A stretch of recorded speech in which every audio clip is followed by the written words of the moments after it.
Buenas. Buenas tardes. Damos comienzo ya a este debate, la España del 8 de marzo, la España del 8M. Y la verdad que estaba deseando que llegase este momento porque quería debatir con estas mujeres a las que admiro sobre este tema, ¿no? El 8 de marzo fue sin duda un punto de inflexión en nuestro país, por no decir más allá de nuestro país, y cambió muchas cosas, ¿no? Y sobre todo quienes hemos militado en el movimiento feminista durante mucho tiempo, pues comprobamos cómo ahora podemos decir que somos feministas sin a continuación obtener un insulto de feminazi o un comentario de yo no soy ni machista ni feminista.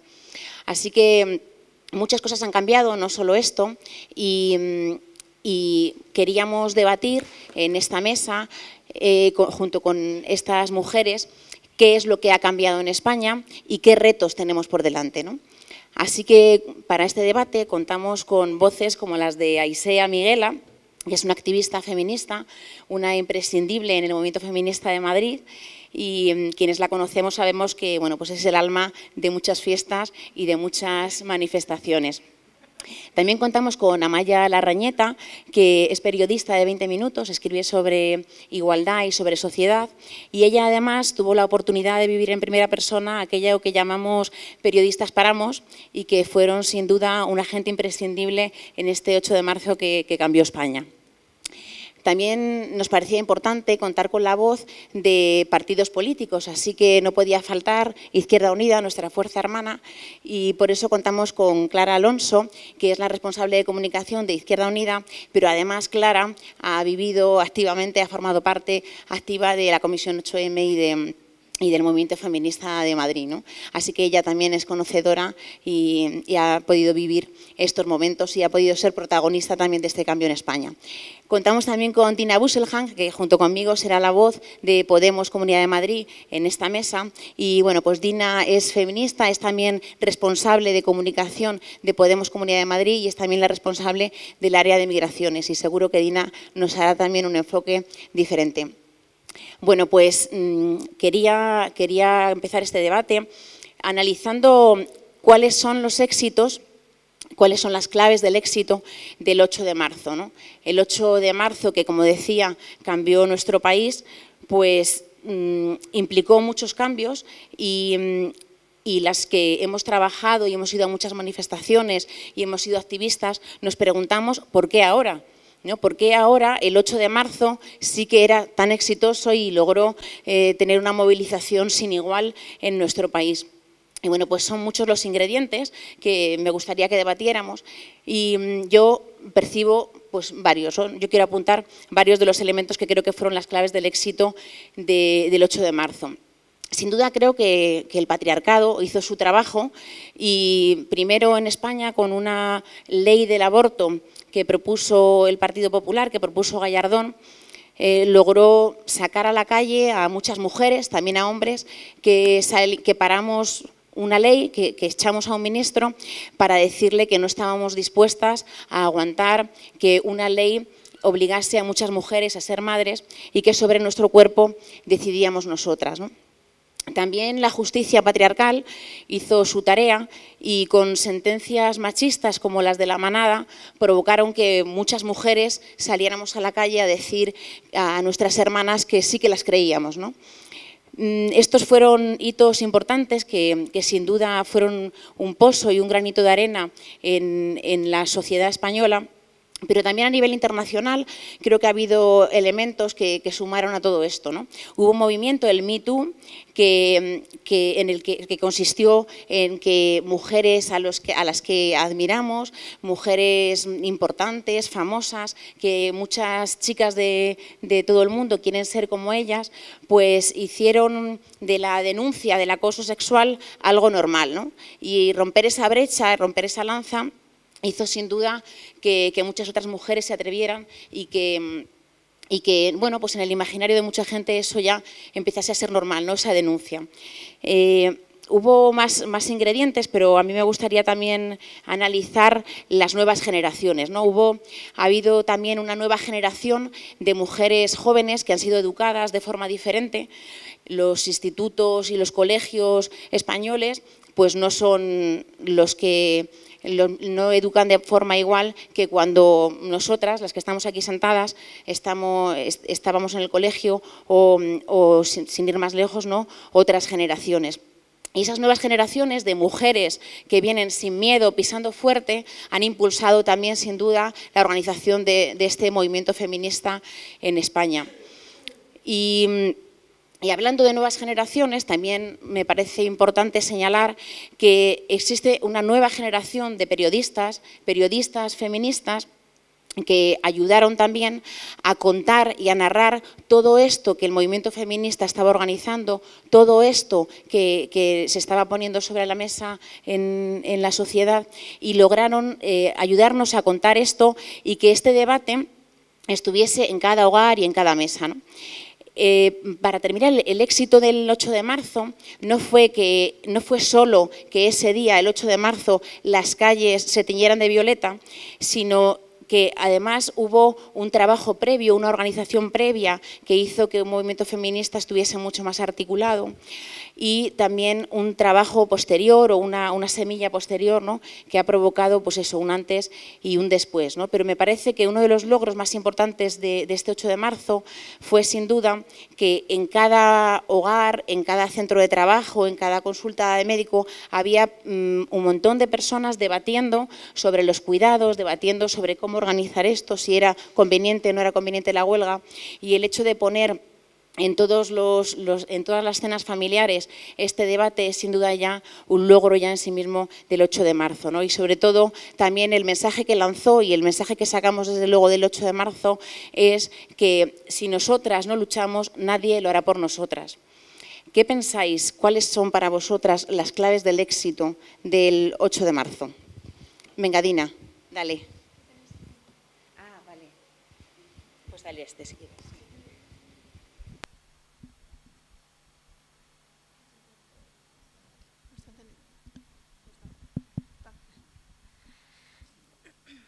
Muchas gracias, María. Buenas tardes a todos y a todas. Y es un placer estar hoy aquí con la morada llena para hablar de feminismo casi un año después, ¿no?, que ya estamos pensando en el próximo 8 de marzo. Bueno, yo creo que, resumiendo, ¿no?, un poco y totalmente de acuerdo con el análisis que planteaba María, yo creo que podemos decir que hay como dos claves fácilmente identificables en relación a por qué ha supuesto un éxito el 8 de marzo, que yo resumo básicamente en que, por una parte, el 8 de marzo ha sido capaz de no solamente plantear una huelga en términos tradicionales, ¿no?, una huelga de trabajo, sino que las mujeres hemos sido capaces de ir más allá y de plantear, como decía María, una huelga de consumo y una huelga de cuidados, y también poniendo pues eso en el centro, qué es lo que son los cuidados, y que a la vez que es una forma de trabajo, identificar pues cómo todo el sistema está sustentado en esos cuidados que muchas veces son invisibles y que tradicionalmente las venimos haciendo nosotras. Eso por una parte, y luego por otra creo que también el 8 de marzo tiene que ver su éxito con que las mujeres hemos sido capaces de juntarnos de diferentes países y de dar una respuesta global a nuestras luchas y a nuestras reivindicaciones, ¿no? El paro ha sido internacional y ha sido secundado por muchísimas mujeres en todo el mundo. Y por tanto yo creo que ha sido como la primera vez en las que todas las mujeres nos hemos sido reconocidas entre nosotras, independientemente de si estábamos en España, en Argentina o en cualquier otra parte del mundo, y eso es una cuestión que llama la atención, además de que era intergeneracional absolutamente. Estábamos en la calle pues nietas con abuelas y nos sentíamos que nuestra lucha tenía mucho que ver con las reivindicaciones tanto de ellas como las nuestras, y que identificábamos de alguna manera no solamente al patriarcado, sino a todo el sistema de dominación colonial, por supuesto, y capitalista, ¿no? Y bueno, yo creo que también el éxito tiene que ver con que no solamente ha sido el éxito del 8 de marzo, sino que ha sido el éxito de unas reivindicaciones que se han desarrollado en los últimos tiempos y que han dado lugar a que el 8 de marzo se haya secundado en todas partes del mundo. Y me viene a la mente pues, la lucha de las compañeras argentinas y latinoamericanas con Ni Una Menos, la lucha de las mujeres polacas a favor del aborto, ¿no? y por la igualdad, también la lucha de muchísimas mujeres trabajadoras de diferentes sectores de trabajo, pero que tenían la condición de precariedad como eje que las juntaba a todas, y yo creo que es llamativo, y me gustaría también aquí que debatiésemos, ¿no?, de cómo hemos sido capaces de entrelazar las diferentes cuestiones, es decir, no solamente que somos mujeres, es decir, la cuestión de género, sino también la cuestión de clase y la cuestión de raza. Yo creo que, y yo soy optimista, creo que estamos haciendo una auténtica revolución en la que estamos escribiendo nuestra propia historia, la estamos protagonizando además las mujeres, estamos siendo vanguardia de un nuevo movimiento político y de acción social, con unas estrategias y con un repertorio de acción social totalmente diferente y disruptivo a lo que veníamos haciendo tradicionalmente el movimiento feminista. Y yo creo que la clave de todo esto es ver de qué manera vamos a seguir construyendo ese feminismo que sea capaz de conectar con el 99% de las mujeres y en el que todas nos sintamos representadas, y que el hecho de sentirnos representadas quiere decir que nuestra lucha no es por ser diferentes, sino por ver qué cosas nos unen, qué cosas tenemos en común para poder conseguir combatir a ese patriarcado y, como decía anteriormente, a esa matriz de dominación que tiene que ver no solamente con el orden económico, sino también con el orden cultural, con el orden político, y cambiar ese sentido común que digo yo normalmente. Tenemos un sentido común neoliberal, hay que feminizar nuestro sentido común y deconstruirlo y dar pasos hacia una construcción de una sociedad en la que nos sintamos todas, en este caso, a gusto. Bueno, a María se le olvidó decir que además de conocernos, ¿no?, de las militancias, somos amigas y compañeras de feminismo desde hace muchos años, y esta mesa era especial también, ¿no?, porque bueno, fuimos becarias hace ya como no sé cuánto tiempo del Instituto de la Mujer, y 10 años ya, ¿no? Fíjate. Y bueno, pues también, ¿no?, el reconocimiento a esa compañía en el trabajo y la lucha feminista desde hace tanto. Cuando habéis lanzado la pregunta, a mí se me han ocurrido 3 palabras para definir los éxitos del 8 de marzo. Además de la importancia de la genealogía, que tanto María como Dina lo habéis comentado, y seguro que Aisea también, que es muy buena en esto de construir genealogía, nos puede contar desde dónde venimos, que es fundamental para entender qué fue el 8 de marzo. Pero como decía, a mí se me ocurrían 3 palabras que creo que pueden definir en parte, o por lo menos desde la experiencia concreta de la Comisión 8 de marzo de Madrid, que es donde hemos participado activamente, el éxito del 8 de marzo. La primera palabra es olfato, porque a veces en política y en el feminismo tener intuición, tener sensibilidad, tener olfato es clave. Saber leer los momentos, saber entender qué pasa. Y creo que el 8 de marzo y la Comisión 8 de marzo ya en 2017 tuvo olfato para saber que 2018 era el año de la huelga feminista. Recuerdo ahora, por ejemplo, cómo fue la cabecera de la manifestación en 2017, en la que había como 15 o 20 chavalas súper jóvenes que estábamos un poco como alucinadas, tirando de la manifestación. Y entonces vimos que había posibilidad de hacer realidad la idea de la huelga feminista, y que además había posibilidad de hacer la realidad rompiendo todas las lógicas tradicionales que solían operar cuando uno hablaba de huelga, ¿no? Porque yo creo que una de las cosas también, de los éxitos también importantes de este 8 de marzo ha sido el de resignificar la palabra huelga, para empezar a mirarla desde otro punto de vista y para recuperarla como herramienta de lucha, ¿no? Y creo que ese olfato fue el que nos permitió entender que había condición de posibilidad para que la huelga feminista en 2018 fuera un éxito. La segunda palabra que me viene a la cabeza es trabajo, que bueno, puede parecer más obvio, pero creo que también está bien recordarlo. Una cosa que hemos dicho durante todo el proceso es que esta idea de que el feminismo está de moda, está bien, pero tiene ciertos peligros, porque ¿qué le pasa a las modas? Que las modas caducan, se pasan, no tienen condición de posibilidad más allá de cuando están de moda. Entonces, cuando nos decían que el feminismo estaba de moda, nosotras siempre decíamos que detrás del feminismo había mucho trabajo. Había muchas mujeres reunidas en asambleas en todo el mundo. Había muchas ideas políticas que se venían trabajando desde hacía mucho tiempo atrás. Y que en parte el éxito de la huelga feminista también se explica porque no solo en Madrid, sino en muchas ciudades de nuestro país y en muchas ciudades y muchas capitales del mundo, muchos grupos de mujeres feministas empujaron para que el 8 de marzo fuera una realidad. Y creo que también es fundamental reconocer ese trabajo, porque también forma parte de la genealogía y también forma parte de ese proceso tan importante que las feministas conocemos, que es el de evitar la despenelopización de los procesos, ¿no? Mira, María, porque esto es una cosa que he hablado muchas veces con ella, ¿no? Esa necesidad constante que tenemos las mujeres de recuperar y reconocer nuestra propia memoria, y creo que un éxito de la huelga feminista es precisamente reconocer ese trabajo. Y la última palabra que se me ocurre es la de la imaginación. Y esta es una palabra que le robo a Laura Casielles, que es una compañera del Instituto 25M, con la que también hemos trabajado mucho en este 8 de marzo, que me lo dijo un día, me dijo, hemos tenido algo que es fundamental, que es tener la capacidad de imaginar que la huelga feminista era posible.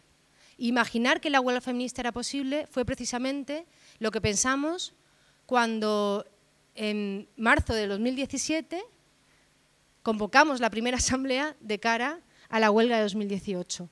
Tener la capacidad de imaginar que era posible una huelga no solo laboral, sino de cuidados, consumo y estudiantil en nuestro país, tener capacidad de imaginar que aunque todo el mundo nos decía que era una locura, era posible que esa huelga tuviera éxito, tener capacidad de imaginar que podíamos incorporar a un montón de mujeres que no eran las que habitualmente venían a las asambleas feministas, como por ejemplo las periodistas, que para mí es fundamental el trabajo que se hizo desde Periodistas Paramos y el resto de periodistas que estuvieron y colaboraron con la huelga, y tener la capacidad de imaginar todo eso. Y también, ¿no?, en esa mezcla de intuición, de olfato, de trabajo y de imaginación, encuentro yo muchas de las razones del éxito del 8 de marzo, que como digo tienen que ir siempre acompañadas de la genealogía, del trabajo acumulado, de los puntos de partida y de todo lo que hizo que esa huelga fuera posible. Y no solo esa huelga, sino bueno, pues que el feminismo, como decíais también, sea ahora mismo hegemónico en términos de construcción de contrapoder, sea hegemónico en términos de lucha social, sea hegemónico en el debate, sea hegemónico en muchos sentidos, ¿no? Y creo que en parte los éxitos se explican por estas razones.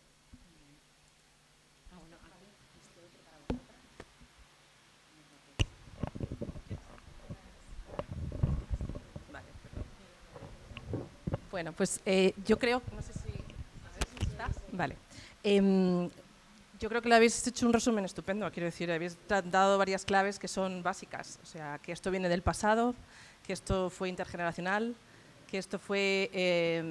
y cuando hablamos del pasado, yo recuerdo, por ejemplo, en el año 2017 estuve en la manifestación y ya desbordó, no se contó tanto, no tuvo tanto altavoz, pero yo me acuerdo que, y aquí a lo mejor alguien se enfada, pero el Ayuntamiento de Madrid no previó que aquello iba a ser tan grande y estuvimos paralizadas en la glorieta de Cibeles muchísimas horas, muchísimos minutos, porque no podíamos avanzar porque el tráfico no había sido cortado y aquel día desbordamos ya las calles. O sea, esto viene no de este año, y es algo que a mí me gusta repetir muchas veces, sino que viene de antes. El 8 de marzo es un trabajo intensísimo de años y años y años de feminismo, porque no todo empezó ayer, que es uno de los discursos que muchas veces se hace con el 8 de marzo, que no todo empezó ayer. Creo que fue un poco una revolución porque en España se produjo no solamente en el mundo urbano, sino además en el mundo rural. También hubo movilizaciones de mujeres, porque yo creo que en un momento de parálisis un poco política, de un año un poco cansados de determinados conflictos, emergió el feminismo como una lucha incontestable, algo que nadie podía reprocharte que defendieras, que era simplemente la igualdad entre hombres y mujeres. Y yo tengo una teoría además que creo que es un poco la base de también por qué surge el movimiento de Periodistas Paramos, y es, se habla mucho de las jóvenes, que tuvieron la valentía de sacarnos de la calle Atocha y de empujarnos a la calle Recoletos para hacer esa manifestación, que ole, llenar Recoletos, el vértigo que nos daba a las que llevábamos años manifestándonos cuesta abajo en calle Atocha. Pero además de que las jóvenes tiraron de nosotras, yo creo que hay una generación, que estamos súper representadas aquí, 30, 40, ¿vale? Yo 40, ellas 30, que creo que somos una generación muy importante. Además de las mayores que hicieron tantas luchas y que se indignaron las comadres de Gijón el día del tren de la libertad y nos sacaron a todas a la calle porque estábamos perdiendo todos un montón de derechos que ellas habían conquistado. Yo no quiero... Pero es verdad que nuestra generación es una generación que se ha criado en una igualdad legal y hemos sido educadas exactamente igual que nuestros compañeros varones de nuestra misma edad. Y sin embargo, cuando llegas a una determinada edad, llámese de la maternidad, te estancas, se estancan las mujeres. Y empiezas a ver cómo progresan los hombres menos formados o igual formados, pero que se empiezan a cerrar puertas a un montón de mujeres. Yo creo que eso fue un factor fundamental de la movilización de mucha gente nueva que de repente empezó a descubrir y a decir públicamente que no existía una igualdad real a pesar de que existía una igualdad legal, ¿no? Entonces, eso yo creo que fue lo que movilizó a 8.000 periodistas en su día alrededor de un comunicado en el que nos dimos cuenta de que no estábamos solas, de que había muchos pensamientos en común y que no íbamos a estar más calladas. Y esas dos cosas fueron lecciones del 8 de marzo, ni solas ni calladas, con todo lo que habéis contado, intergeneracional, rural y urbano. Y luego yo quería decir además que hemos hablado de que esto es una lucha internacional, que nos han dado lecciones maravillosas y que están súper activistas en Argentina, Irlanda, Polonia, pero no nos dejemos de creer que aquí tenemos un poderío especialmente feminista. O sea, España, aquel día dijimos muchos titulares que se puso a la vanguardia de la ola feminista internacional, pero es que es verdad, es que nos lo creemos, es que todavía hay un pensamiento en Europa de que las mujeres deben hacer la demostración de que lo valen, de que no tienen de que tienes que hacer el triple y de que si lo vales vas a llegar a los sitios. Bueno, pues esto es un pensamiento feminista en muchas partes de Europa que aquí ya hemos desterrado. O sea, y entonces es verdad que estamos, yo creo que muy avanzado, en un país muy avanzado, con mucho potencial.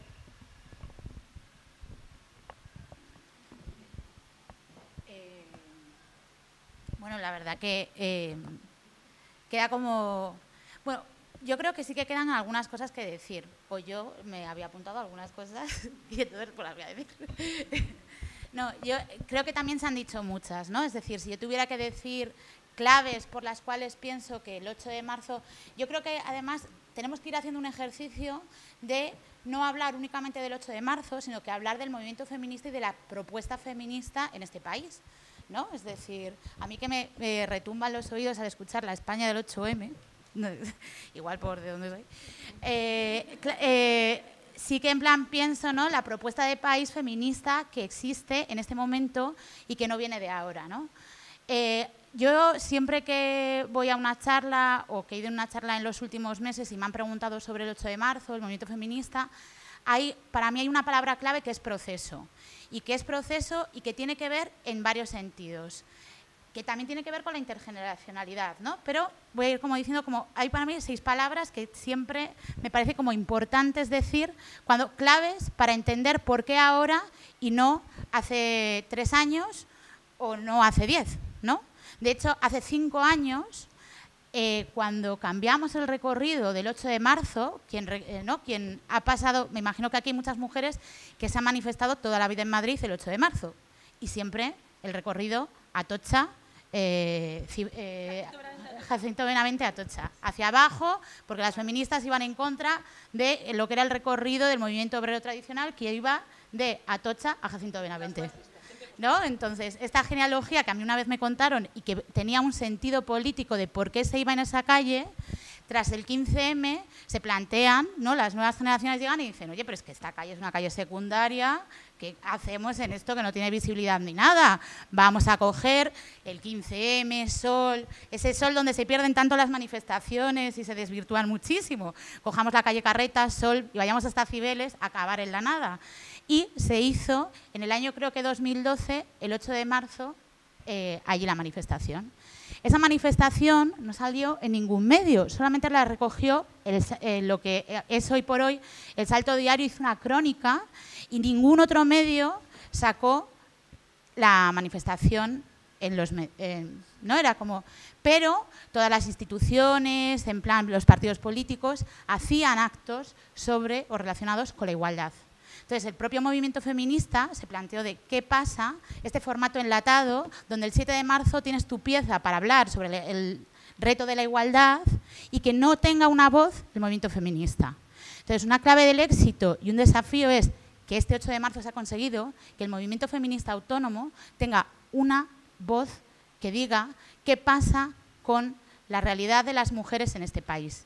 Entonces, para mí, que no viene de ahora, porque el movimiento feminista ha tenido muchos éxitos en los últimos años y que gracias a que las compañeras están desde, ¿no? Es decir, desde los 70 generando este proceso de movilización cada año, hoy por hoy podemos movilizarnos. Entonces, la genealogía es importante porque nos recuerda que gracias somos ahora porque ellas fueron y porque ellas nos educaron, porque a mí mi madre me educó en que yo soy un sujeto en igualdad de derechos con la capacidad de nombrarme diferente, porque soy distinta al resto de personas, pero tengo que tener las mismas oportunidades. Gracias a esa educación que ha habido millones de mujeres en las casas de este país, tenemos una generación de 20 años que cuando sale lo de la panada dice, ¿pero qué pasa? ¿Qué engaño es este? ¿No? Que cuando llegamos a la maternidad, que íbamos aquí a repartirnos los trabajos de igual a igual, 50%, 50%, te ves tú en el 70, 80, 20 y dices tú, esto del 50 a mí me parece que está un poquito alejado el porcentaje, ¿no? Entonces, llevamos en un proceso de mucho tiempo y que si lo traemos ahora mismo, decimos, en la última década, en el año 2009, en Granada, en las últimas jornadas estatales que se han celebrado en este país, 3.000 mujeres llegaron a Granada. Bueno, madre mía, ¿y yo cómo me enrollo? Vale. Entonces, en el año 2014, como bien ha contado María, conseguimos hacer dimitir a un ministro en un gobierno que no dimite nadie. Es decir, en este gobierno que ha salido ahora, ¿no? En plan, que se le ha echado y tal ahora, no ha dimitido nunca a nadie y solamente ha dimitido un ministro, es el ministro Gallardón, y dimitió por una ley, que era por la ley de interrupción voluntaria del embarazo. Es decir, el movimiento feminista no ha tenido éxito únicamente ahora, sino a lo largo del tiempo ha ido teniendo distintos éxitos. ¿Por qué creo yo que ha tenido distintos éxitos? Uno, porque es un movimiento apegado a la realidad. A nosotras nos va la vida en ello y nos da igual cuánta gente salga a las huelgas, sino que nosotros buscamos las herramientas necesarias para tener vidas libres de violencia, para poner los cuidados en el centro, para pegamos un codazo si hace falta de, oye, mira, que lo del 50-50 estamos en el 80-20, a ver cómo lo repartimos. Y hacemos todas las estrategias necesarias para poder poner esos debates en el centro. Por eso el año pasado la estrategia fue una huelga. Y este proceso que empieza no ahora, sino que lleva más de 30 años y que en esta última década ha tenido éxitos, también tiene un eco internacionalista. Si no hubiera habido un Ni Una Menos en Argentina, si no hubiera habido un Ni Una Menos en México, si no hubiera habido paros en Polonia para luchar por la despenalización del aborto, seguramente ese primer paro internacional donde nos dijeron si nuestras vidas no valen, produzcan sin nosotros, no hubiera sido posible. Porque hay una cosa que nos gusta mucho a las feministas, que es sentir que nos vamos a librar todas, juntas y unidas del patriarcado.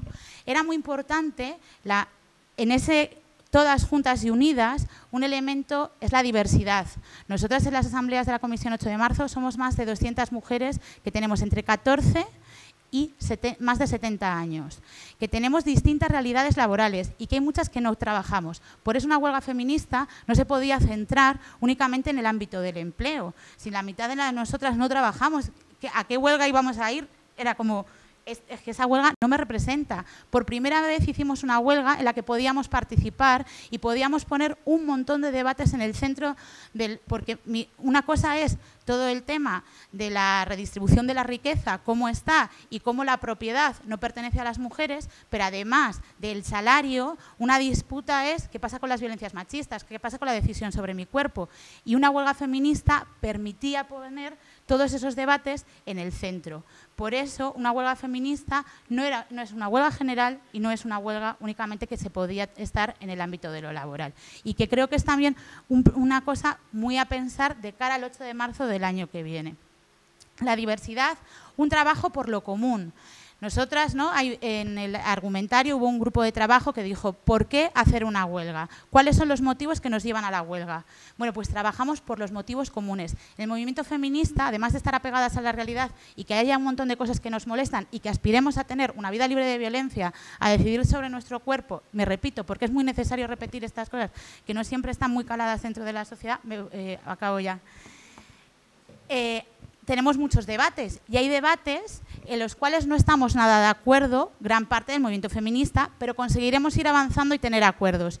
En esta huelga, además de decir los conflictos los iremos en plan generando espacios de trabajo para ir a abordarlos, decidimos apostar por hacer una huelga por lo común, por aquellos puntos donde sí estamos de acuerdo y hacer una huelga por lo colectivo, todas juntas y desde la autonomía, ¿no? En plan, no es tanto yo desde mi organización de barrio, desde mi partido, desde mi sindicato, sino juntas generar un movimiento que tuviera la capacidad de interpelar a todas las personas apeladas por el patriarcado, a todas las mujeres.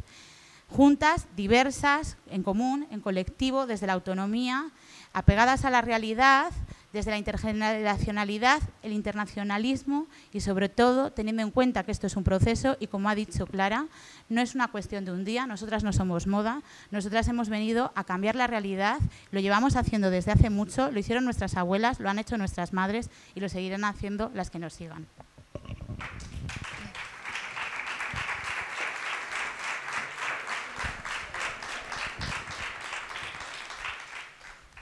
Bueno, nada, tranquila. Ay, no, me lío con los micros. Bueno, quería seguir preguntándoos y quería continuar el debate con un par de preguntas, ¿no? La primera pregunta que quería que debatiéramos es cuáles son los retos que tenemos por delante. Son muchos, seguro que cada una enumeramos unos cuantos. Yo creo que lo importante es que el movimiento feminista, que el feminismo, que la sociedad logremos poner en el centro asuntos que afecten a las mujeres, ¿no? Que esto ha sido algo que ha costado mucho durante mucho tiempo. Creo que hoy por hoy está siendo más fácil, pero debe ser importante y debe ser parte fundamental de la agenda política, pues temas como las violencias machistas, temas como los derechos sexuales y reproductivos, que podamos decidir sobre nuestros cuerpos, la igualdad en el empleo, en los cuidados, o la corresponsabilidad, que esto es que tengamos la misma responsabilidad en el hogar, en casa, en el ámbito privado, y que tengamos también la misma responsabilidad que los hombres en el ámbito público, es decir, que ocupemos esos espacios de decisión, de poder, tanto en el ámbito laboral como en el ámbito político o en todos los ámbitos, ¿no? Hay que poner en la agenda política también la feminización de la pobreza, que exista un reparto equilibrado de la riqueza, es algo fundamental para las mujeres. Y también hay que poner en el centro del debate la mercantilización de nuestros cuerpos, ¿no? Que parece que está de moda y que es un debate apasionante, ¿no? Creo que la trata, la prostitución forzada o los vientres de alquiler son algo por lo que tenemos que trabajar para que no se mercantilicen nuestros cuerpos. Pero también quiero hacer hincapié en la justicia, ¿no? En eliminar esta justicia patriarcal, en definitiva, que las instituciones públicas, no solamente los poderes públicos, que también esto, los partidos y la voluntad política es imprescindible para establecer esta agenda política, pero creo que también la justicia patriarcal, que era algo en el que no habíamos puesto el foco todavía, es algo que sin duda tiene que empezar a cambiar, ¿no? Pues con soluciones como formación para la judicatura o para quienes trabajan ahí, ¿no? Y por último, algo imprescindible, para sembrar a futuro es necesario educar en igualdad, educar en el feminismo y es imprescindible que sembremos feminismo para recoger una sociedad igualitaria, ¿no? Y por eso yo además como madre pues quiero hacer especial hincapié en esto. El educar a niños y a niñas de forma igual es algo casi imposible. Es más, yo que tengo un hijo y una hija, tengo la oportunidad de poder ver, bueno, pues las influencias, las presiones o los mensajes que les llegan a unos y a otras y cómo esa educación tiene que ser diferente para niños y para niñas, en definitiva para lograr que ambos tengan las mismas oportunidades y los mismos derechos, ¿no?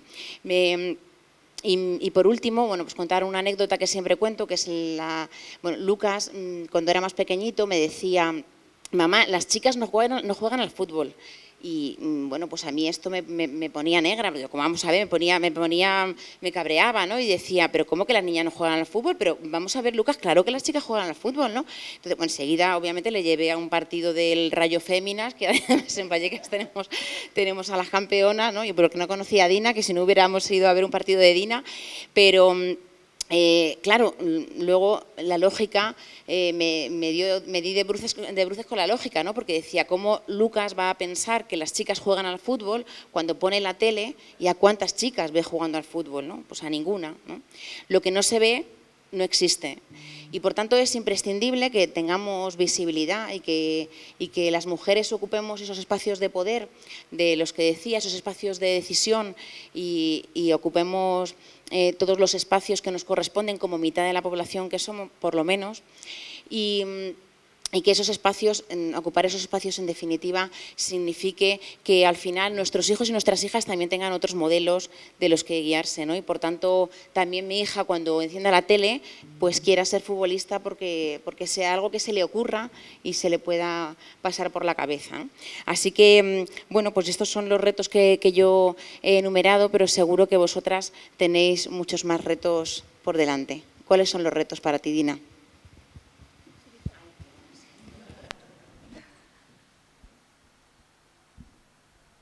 Bueno, yo me voy a centrar solamente en uno, porque creo que también que vamos a estar de acuerdo en la mayoría, ¿no?, de los retos que tenemos por delante, pero sí que quería hoy como traer encima de la mesa uno de los debates que creo que es también que nos puedan enriquecer de cara al futuro, ¿no?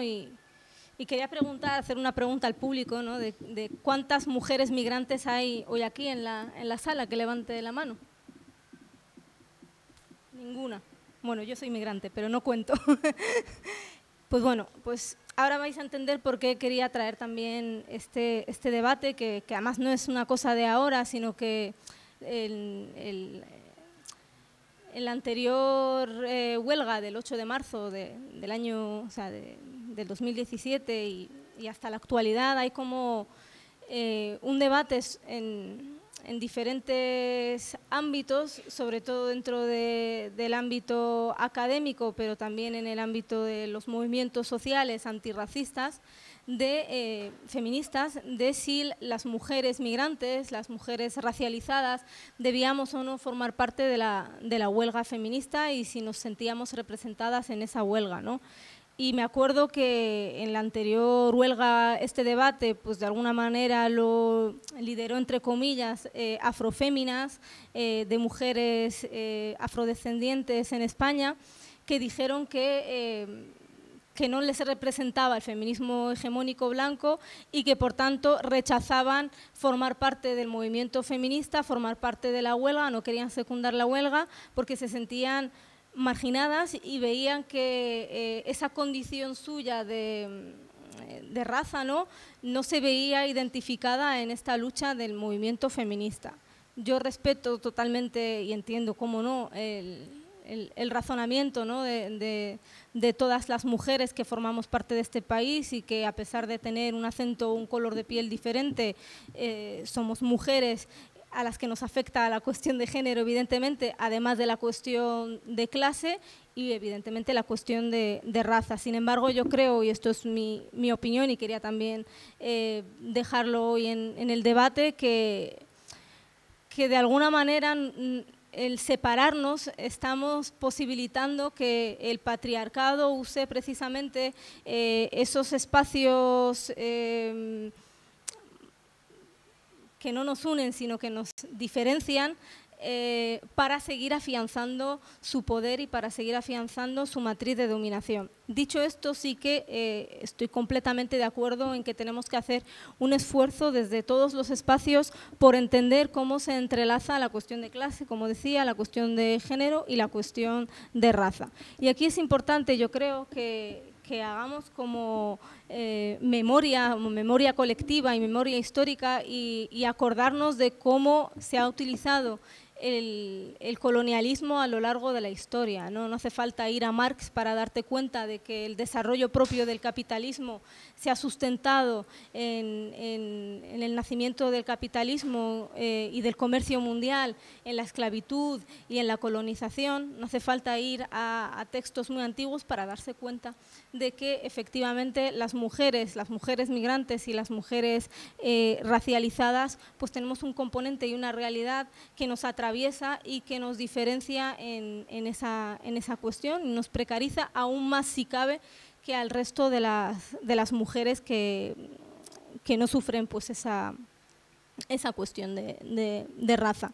Yo siempre digo que la modernidad se ha construido precisamente sobre esto y ha generado una especie de bienestar en el que el bienestar de unas ha estado por encima del bienestar de otras. No estoy diciendo que estoy en contra del bienestar, evidentemente, sino que estoy diciendo que en su concepción moderna el sistema capitalista ha ido construyendo su propio sistema, despojando a unos en un sitio para seguir generando beneficios en los sitios en los que está, y esto no es ninguna novedad. Al igual que tenemos que ser conscientes de que las luchas sociales a lo largo de la historia, y la lucha de las mujeres también es una de ellas, se ha ido construyendo a base de poder reconocer nuestros derechos, marginando o invisibilizando las luchas de otras mujeres. Un ejemplo muy sencillo y que vais a entender perfectamente, para que en Pozuelo las mujeres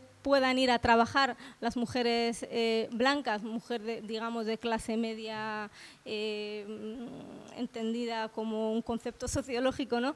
Para que pueda ir a trabajar y para que ella pues por la tarde pueda venir a un acto como este, tiene que tener en su casa una persona que sea capaz de cuidar a su familia, a su padre si necesita el padre tener cuidados, a su hijo, etcétera, etcétera. Y eso normalmente, esas tareas de cuidado las venimos haciendo mujeres migrantes, mujeres que venimos de otros países, y que la que se tiene que levantar a las 5 de la mañana desde el barrio de Úsera o de Carabanchel para ir a Pozuelo, para que la mujer de Pozuelo pueda ir a trabajar, tiene mucho que ver con esa cuestión de clase y esa cuestión de raza. Y además, por si fuera poco, no solamente se ve esta distribución geopolítica, no solamente se ve dentro de un contexto dado como es el español, sí, voy acabando, sino también hacia afuera.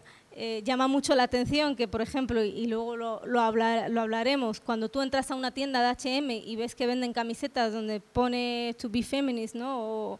o orgullosa de ser feminista, son camisetas que están hechas en Tánger en unas condiciones precarias de total esclavitud y de total explotación de las mujeres. Sin embargo, de una manera ingeniosa, el mercado siempre acaba aprovechando lo que entiende como una moda, que es lo que decía Clara, que el feminismo de verdad y los valores feministas y la lucha por la igualdad no es una moda, pero de manera muy astuta el mercado de alguna manera coopta ese sentir general, esa especie de moda, para convertirlo en un eslogan y para vaciarlo de contenido. Yo simplemente decir eso, que tenemos un reto importante por delante de ser capaces de entender todas estas cuestiones y de apoyar a todas esas mujeres que primero, no pueden llevar a cabo una huelga de trabajo, ni una huelga de consumo, ni una huelga de cuidados. En segundo lugar, no se sienten reconocidas en este movimiento y hay que hacer un esfuerzo por atraerlas a nosotras y que seamos capaces de entendernos y de esforzarnos por ver que el patriarcado y el capitalismo nos está explotando, invisibilizando, nos está violentando a todas por igual, y unirnos en esa misma lucha en común para acabar con ese patriarcado.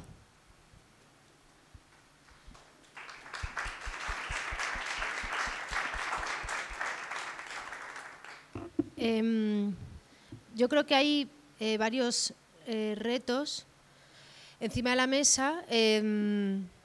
que uno, desde mi punto de vista, tiene que ver más con cómo construimos esos retos en común y otro tiene que ver con agenda, ¿no? A mí hay una cosa que me preocupa y que creo que también explica uno de los éxitos del 8 de marzo y de la huelga feminista de 2018, y es perder la capacidad de construir consensos. A mí creo que una de las cosas que explica el éxito de la huelga feminista es que hemos sido capaces de ponernos de acuerdo un montón de feministas desde nuestras luchas concretas, fijando unos objetivos comunes que nos han permitido no tener ese común que ha apelado a un montón de mujeres y que ha hecho que la huelga nos llamara a todas, más allá de nuestra condición. O sea, estaba muy atravesado por la cuestión de clase, pero más allá de la condición de clase, raza, etcétera, hemos apelado a todas las mujeres. Y a mí me preocupa que esa capacidad de construir consensos se pierda, ¿no? Suele pasar en los procesos políticos que de pronto las urgencias de agenda de cada colectivo, ¿no?, se ponen por delante o pueden volver a ponerse por delante de las que han sido las urgencias comunes. Y creo que es fundamental que nunca perdamos esa idea, ¿no? Ese para mí es un reto, esa capacidad de seguir construyendo consensos que apelen a todas las mujeres y que permitan seguir construyendo un feminismo que nos llame a todas. Y desde ahí creo que, o para mí, y no sé si lo compartiréis, y creo que es uno de los consensos principales de la huelga feminista y que debe seguir siendo una de las cuestiones centrales en términos de agenda y de retos, es la cuestión de los cuidados.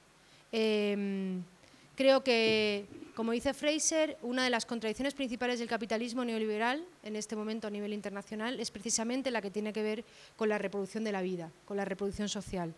La idea del capitalismo es incompatible con la vida es algo que hemos repetido mucho durante la huelga feminista, porque si algo tenía la huelga feminista era que era netamente anticapitalista, aunque a veces, ¿no?, nos intentaran que eso fuera un adjetivo que, no sé, que la debilitara cuando era una fortaleza.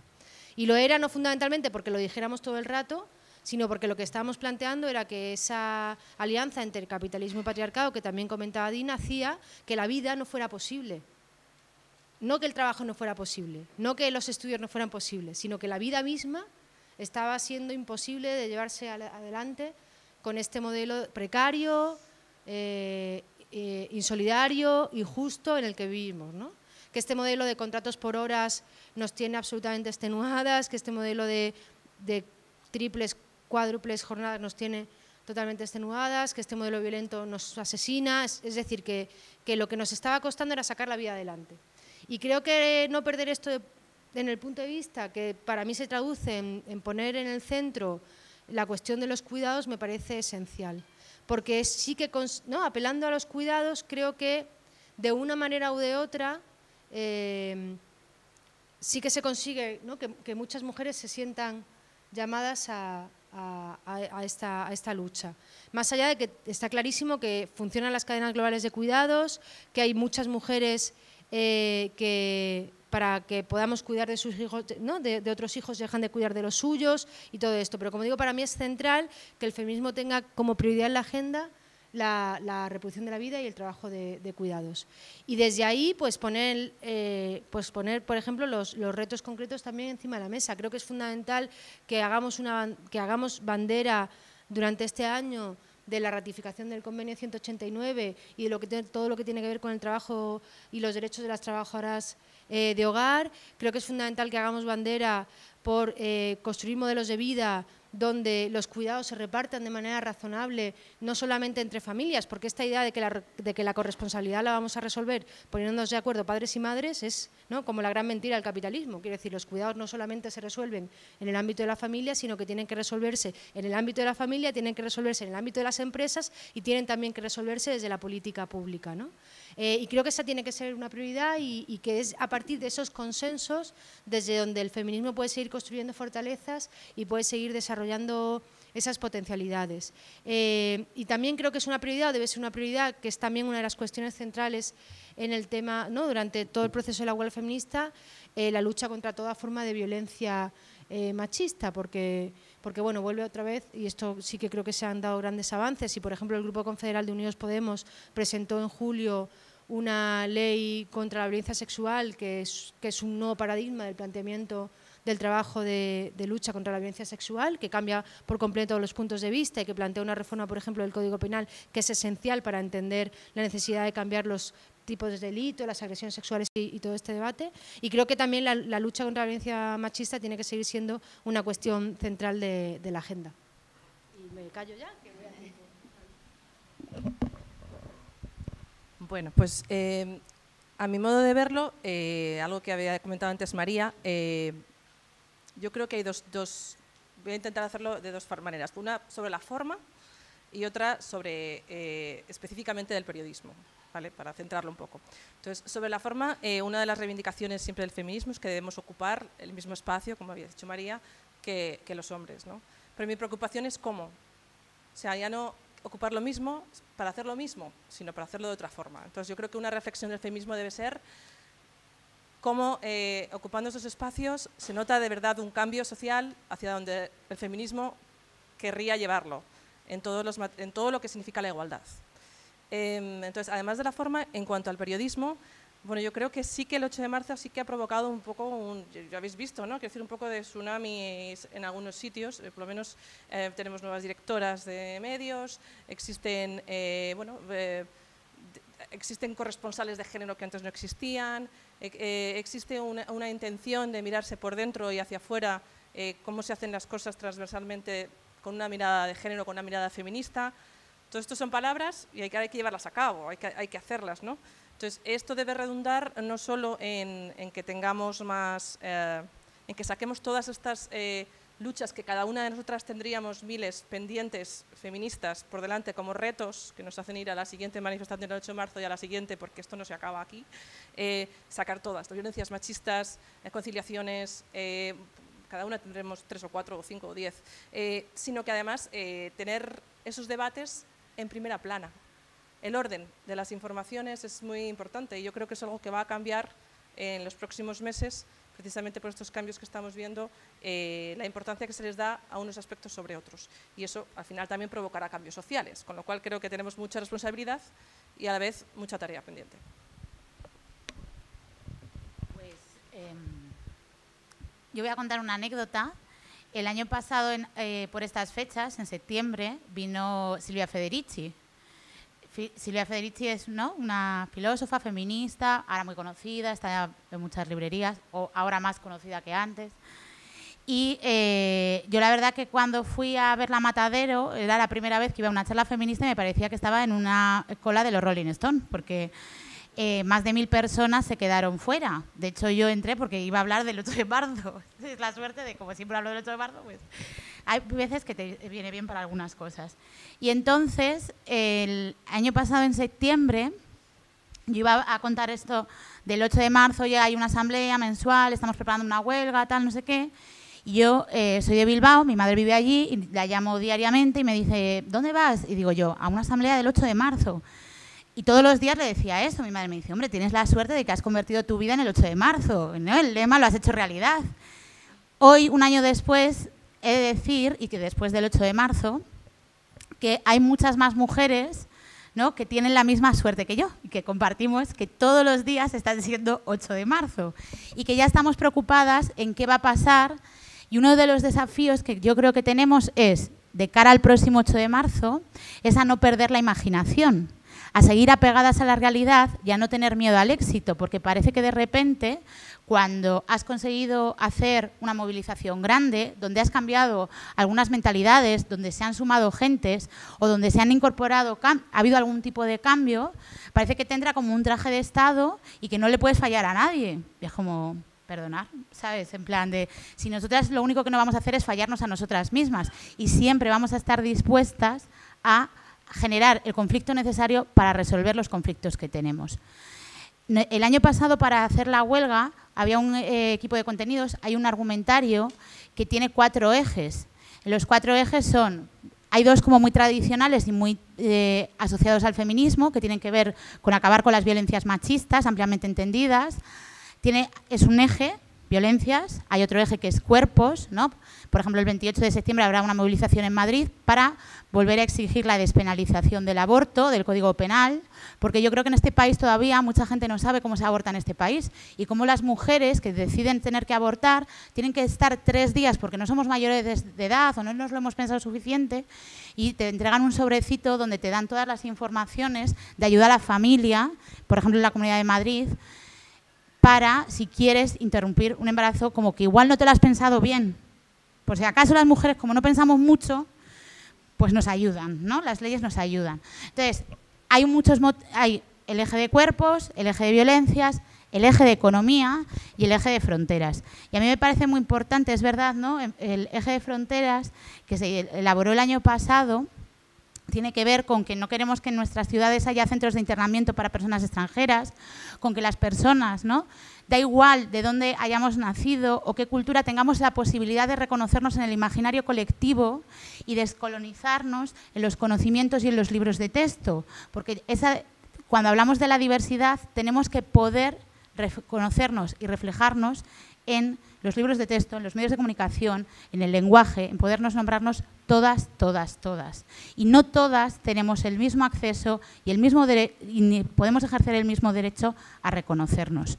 Entonces, estos 4 ejes, el 8 de marzo de 2018, lo que conseguimos es ser más en las que vivimos el 8 de marzo todos los días para poder hacerlo realidad el 8 de marzo de 2019. Es decir, para poder seguir avanzando en que no tengamos sentencias injustas o que no pasemos por procesos judiciales machistas, ¿no?, como ha sido el caso de La Manada o como son otros muchos, porque no queremos que haya asesinatos como el que ha habido este lunes aquí en Madrid, en Villaverde, porque no queremos, es decir, hay un montón de motivos que nos tienen que hacer centrarnos y seguir apegadas a la realidad, ¿no?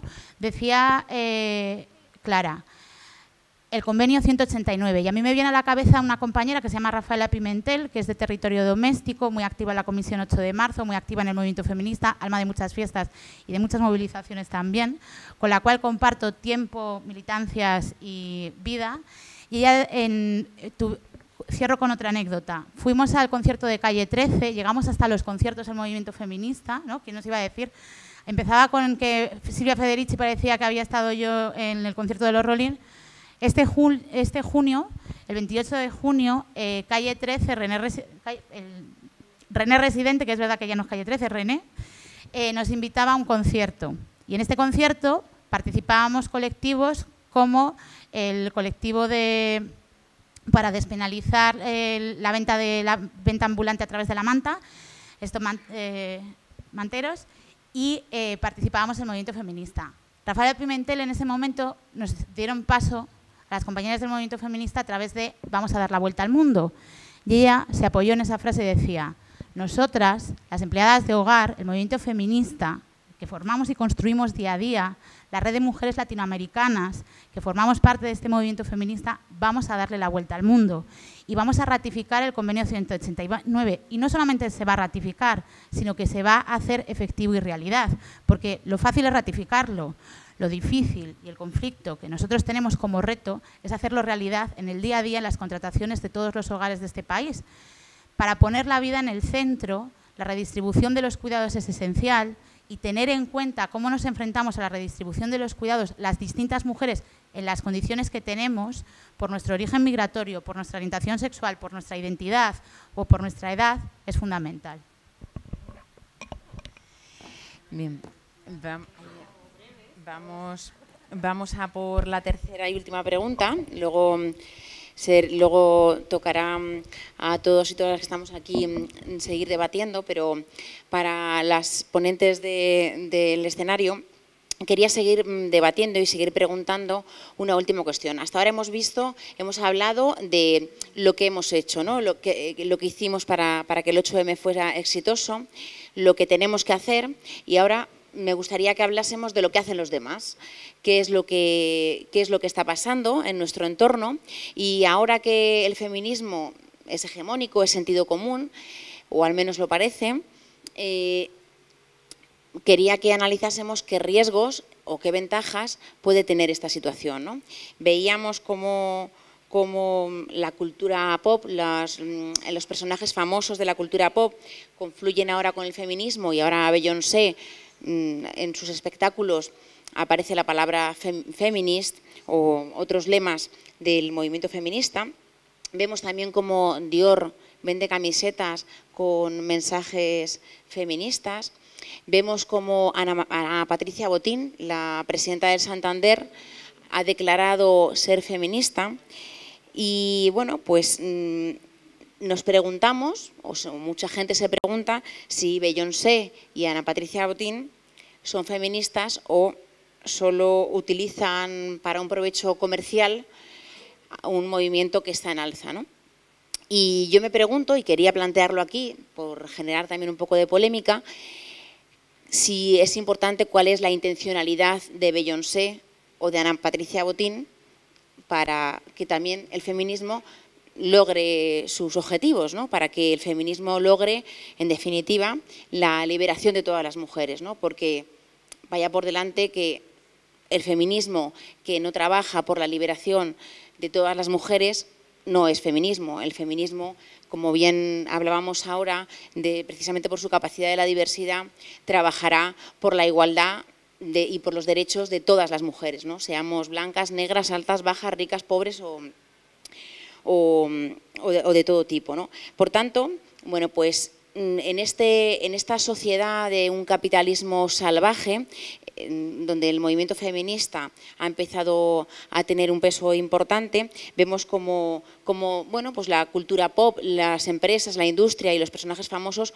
utilizan como reclamo comercial utilizan el feminismo, ¿no? Y yo quería preguntar si es importante la intencionalidad comercial de estas personas o de estas industrias que lo utilizan, o si igual tenemos que poner el enfoque en que de esta manera muchas más mujeres van a escuchar y a naturalizar que ser feminista no es ser feminazi y se van a sentir identificadas con este concepto, o incluso para buscar aliadas y aliados que nos ayuden en este camino.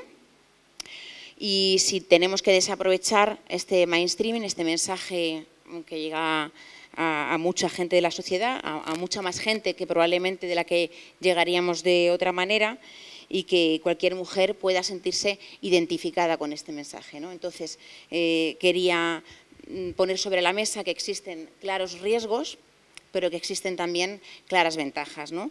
Había quien se preguntaba que, bueno, pues si el capitalismo podría ser devorador y devorar todo ferozmente, ¿por qué no el feminismo iba a devorar todo eso, ¿no?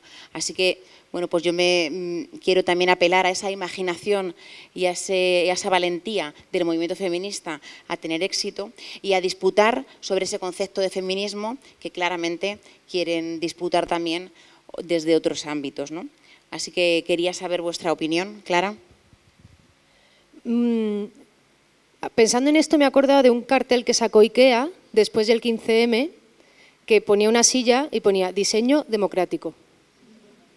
La historia del capitalismo y de la construcción de movimientos contrahegemónicos está siempre narrada desde esa disputa de las legitimidades y de los sentidos. O sea, el capitalismo se ha apropiado muchas veces de discursos subversivos para dotarse de nuevas legitimidades.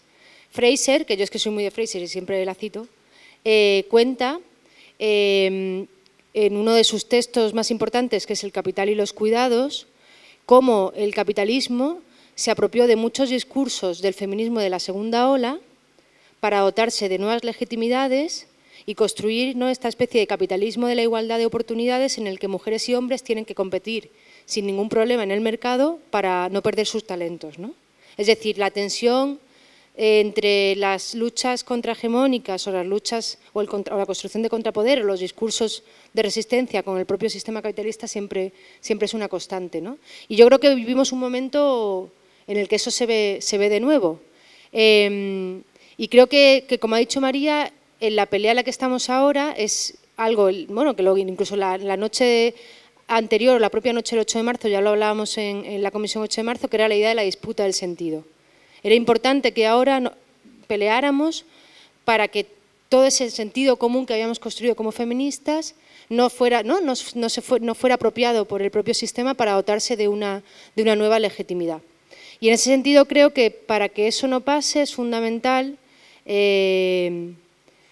recordarnos siempre eso que decía Isea, ¿no? De cuáles han sido los contenidos esenciales de la huelga feminista, de cuáles han sido los ejes centrales de esa huelga feminista y nunca olvidar esa alianza necesaria de las luchas feministas con las luchas que tienen que ver con la clase, con las luchas que tienen que ver con la raza, con las luchas que tienen que ver con responder a las necesidades de todas las mujeres, más allá de sus condiciones materiales de vida, de sus condiciones de edad, etcétera, etcétera, etcétera.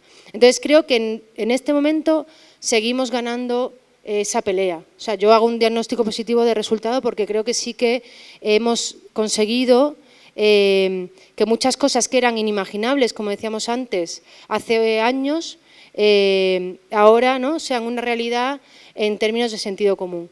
Y creo que esa tiene que seguir siendo la línea de trabajo, ¿no? Seguir siendo capaces de construir un feminismo que siendo un feminismo que tiene una aspiración hegemónica, nunca olvida pues eso, ¿no?, todas las partes y todas las realidades que son necesarias y que recuerda de manera constante que, bueno, pues que una sociedad en igualdad, una sociedad libre, una sociedad sin violencia, una sociedad en la que el patriarcado no quepa, tiene que serlo para todas las mujeres más allá de sus condiciones, como digo, materiales, de raza, de edad, etcétera, etcétera, y que esa tiene que ser la línea de trabajo.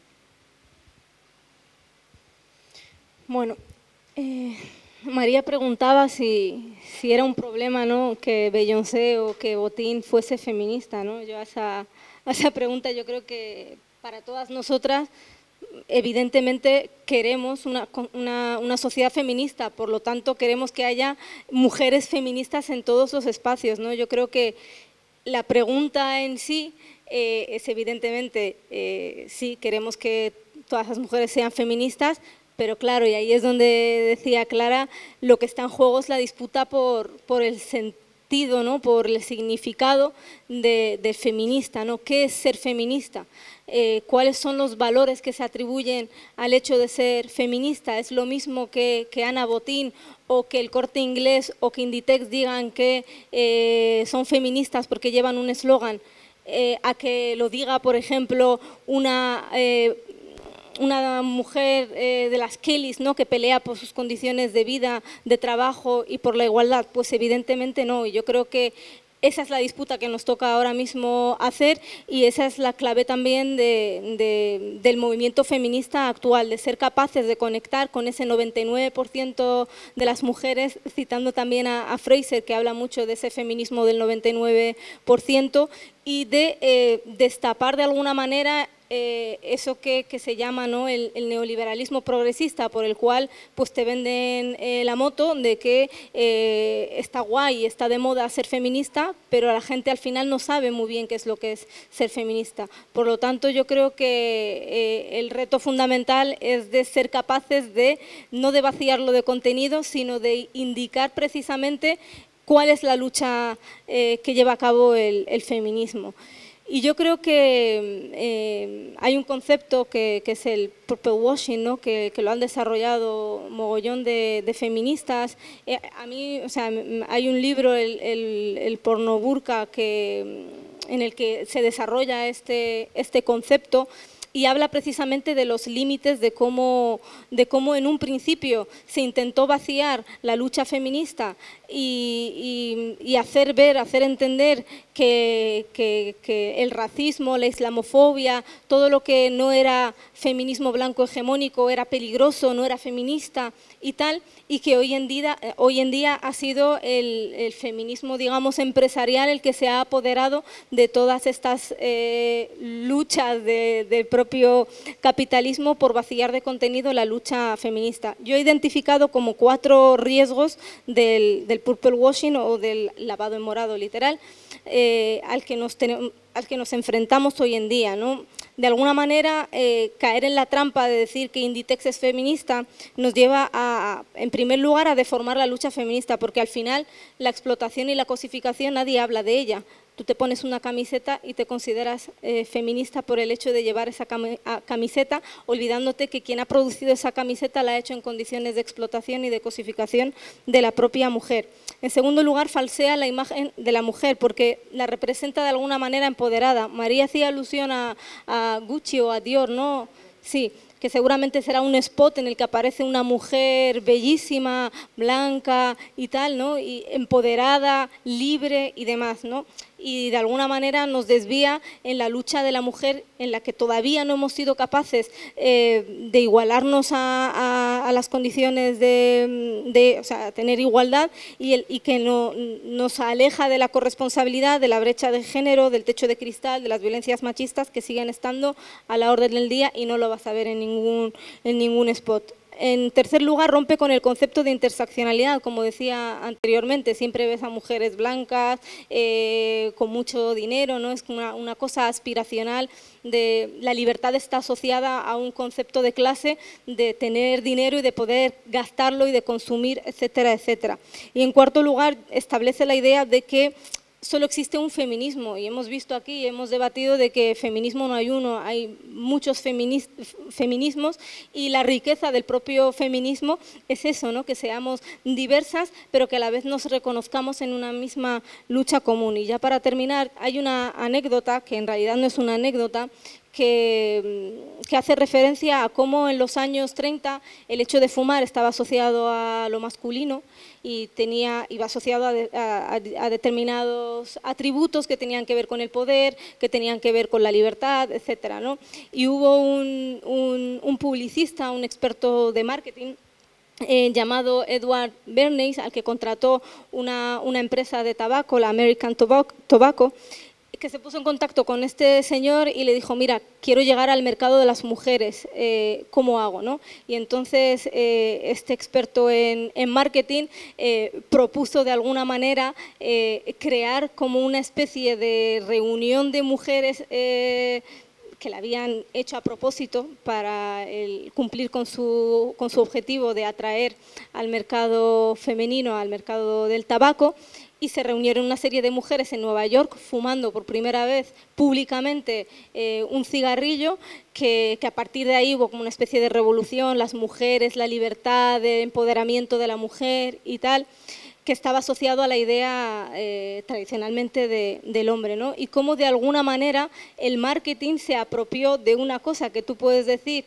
hombre, claro, las mujeres, ¿por qué no íbamos a poder fumar en espacios públicos? Tiene que ver con el empoderamiento. Pues claro que sí, pero detrás de todo eso está el mercado, ¿no? Y que de alguna manera, si no somos capaces de entender cómo se pueden instrumentalizar o vaciar de contenido estas luchas, creo que habrá ganado en ese consenso que antes decía Clara y en ese sentido común habrá ganado el feminismo empresarial. Yo también soy muy optimista, yo creo que es bueno que Beyoncé diga que es feminista, es bueno que muchas mujeres de diferentes espacios digan que es feminismo, que son feministas. Eso quiere decir también que el feminismo está siendo hegemónico, pero a mí me representa mucho más el feminismo desde abajo, ese feminismo que sabe cuáles son los valores de la igualdad, ese feminismo que defienden las Kellys cuando pelean por la lucha por sus condiciones de vida, ese feminismo que pelean las mujeres trabajadoras del sector doméstico, como comentaba Aicea, y ese feminismo en definitiva que nos tiene que representar a todas, que es el feminismo del 99%. Gracias.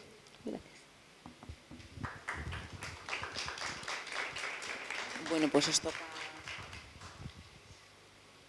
Es que creo que lo ha dicho muy bien y creo que vamos a estar todas de acuerdo en la radiografía que acabas de hacer, ¿no?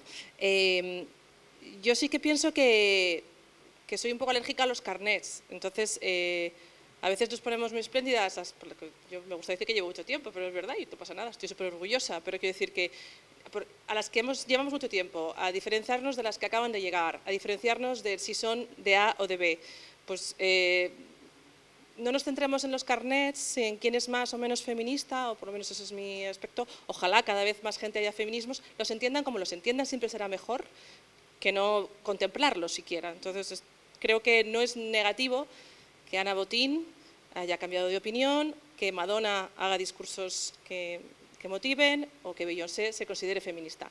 No lo veo negativo per se. Eso quiere decir también que hay que tener cuidado con el vaciado de los contenidos y con el vaciado de las luchas y de las peleas del feminismo.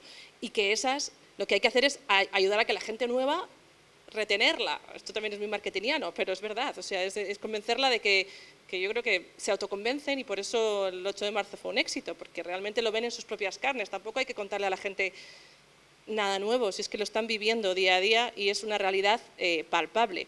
Con lo cual, creo que es verdad que las modas pasan, que el feminismo ahora mismo está en un punto álgido, hay que luchar porque no pase de moda.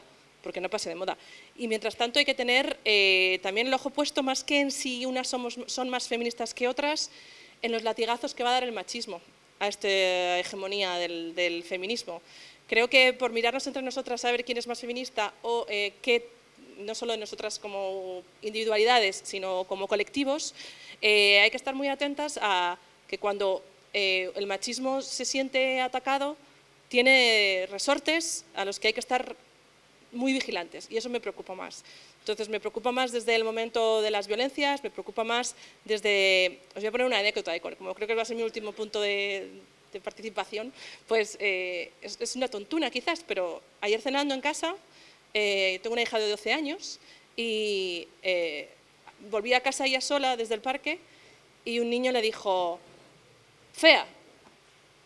Y empezó o sea, hizo como la transferencia de que hay niños que se están educando en que el acoso sexual es hacer piropos a las niñas, pero como no está piropeando, está diciéndole otra cosa, no se considera un acoso.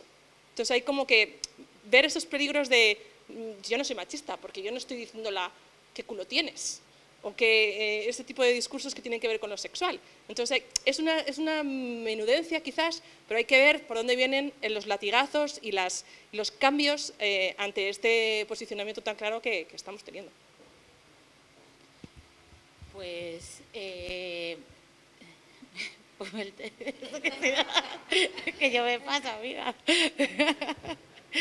Bueno, yo también el año pasado, cuando se planteaba el tema de una huelga, tal, no sé qué, yo creo que hay dos cosas que una la ha dicho Clara antes, esto fue posible porque no pensábamos que era imposible.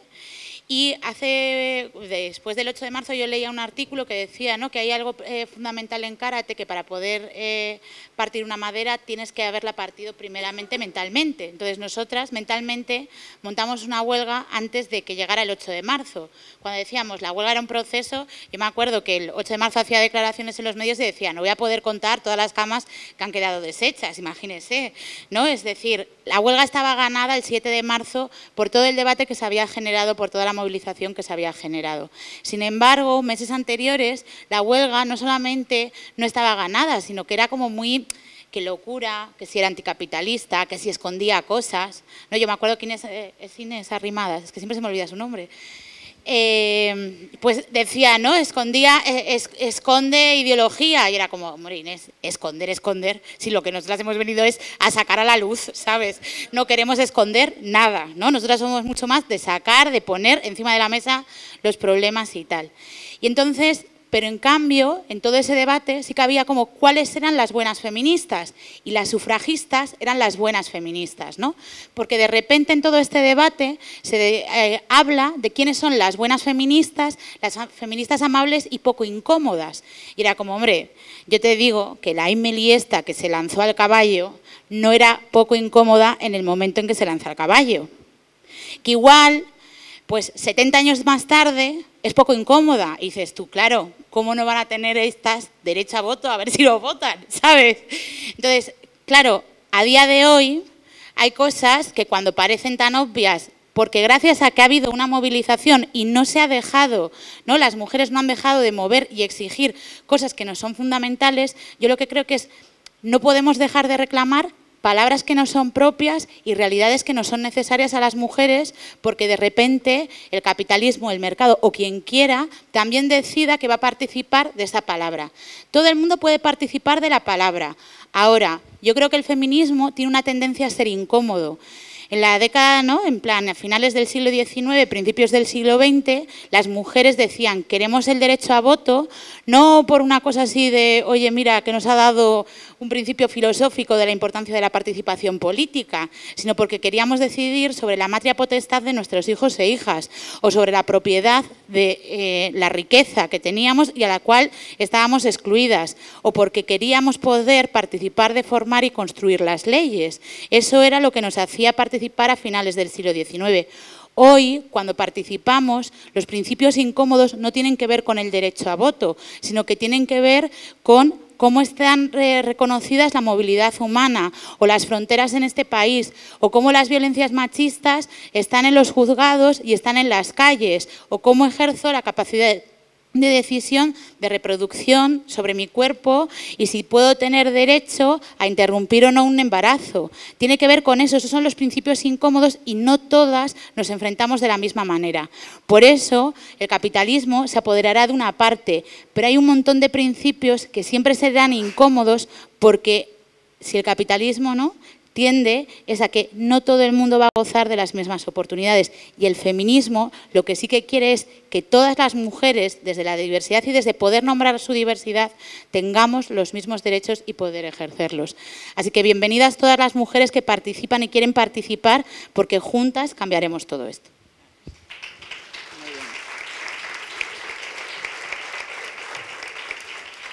Muy bien, en primer lugar, disculpar a Clara que supe que la reclama y es por eso por lo que nos abandona de vez en cuando. Bueno, toca que preguntéis, toca que reflexionéis y toca que bueno, pues seáis vosotros y vosotras quienes protagonicéis ahora el debate. Sí, hacemos ronda de preguntas. ¿Hay preguntas?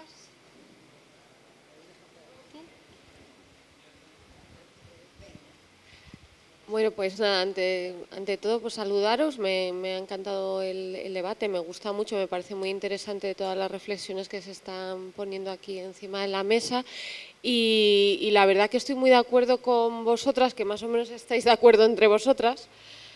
Y lo único quería, en torno a la última pregunta que plantea María Espinosa, quería introducir una cosita en el debate que a lo mejor no lo habéis tratado, o si lo habéis tratado, pues no habéis hecho, yo creo que es el hincapié que yo sí había reflexionado en ese sentido, ¿no? Yo había pensado que cuando habéis planteado el ejemplo de que el feminismo está de moda, de que aparece en las camisetas, en los programas de televisión, de repente las celebrities son feministas y tal, pues es algo que para mí es muy positivo y que no tiene por qué estar en contradicción con lo que es la lucha y el movimiento feminista. Simplemente es una ventana de oportunidad que nos da una posibilidad de meter nuestro mensaje. Es decir, el hecho de que haya referentes sociales que se declaren feministas, que a priori pues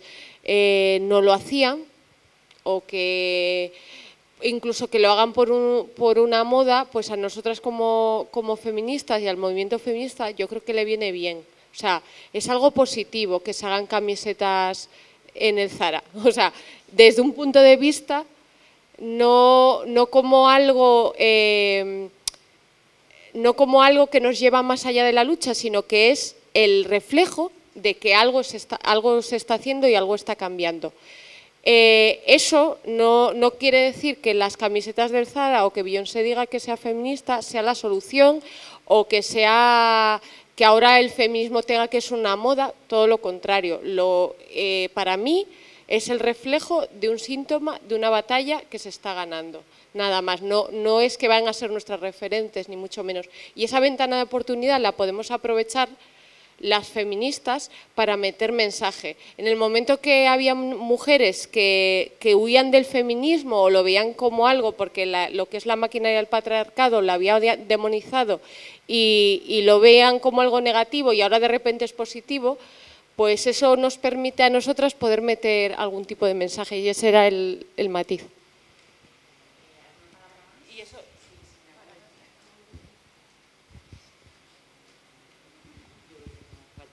Creo que me oís, ¿no? A ver, yo con respecto a la botín, me parece muy interesante que ella salga. Yo tuve con unas amigas una charla precisamente por el discurso de ella, ¿no? Decían que no entendían que esta señora dijera, o sea, yo a ellas no las entendí hasta después. Decían, yo no entiendo que esta señora diga esto. Dice oye, que ella ha defendido mucho a las mujeres, que es mujer, que lidera su banco, que le ha costado lo suyo. Y yo dije, yo que he trabajado en la bolsa y que la conozco desde que empezó, era un bicho. O sea, como era un bicho, pues su padre la dejó a ella. Entonces yo discutía con unas amigas sobre esto. Le decían, nos viene al pelo que salga en televisión y que nos cuente que es feminista. Pero vamos, no nos engañemos. O sea, la han puesto ahí pues porque era más valiosa que su hijo. O sea, ni más ni menos. Pero ella no tiene trato de igualdad porque además es una persona que tiene muchos hijos, tiene mucho poder y mucho dinero para dejar a sus hijos con otras personas. No les ha cuidado nunca. Pues es que la bolsa abría en Nueva York a las 4 de la mañana y estaba ya en el ordenador. O sea, mi marido trabajaba con ella. ¿Sabes? O sea, una discusión. ¿Ves? Pero se abrió el debate. Entonces, de esa manera, esas personas que no iban nunca a manifestarse, sí salieron a la calle. O sea, que puede ayudar.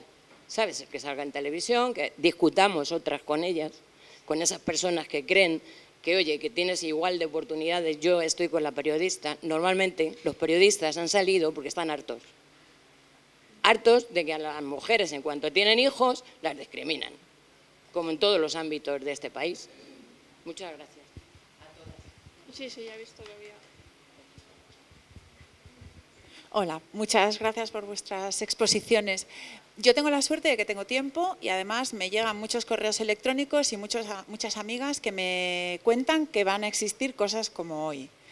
Pero mi pregunta es, ¿cómo llegar a aquellas mujeres que por el tiempo que no tienen, porque están siempre trabajando, por su formación o por lo que sea, no pueden participar en estos foros?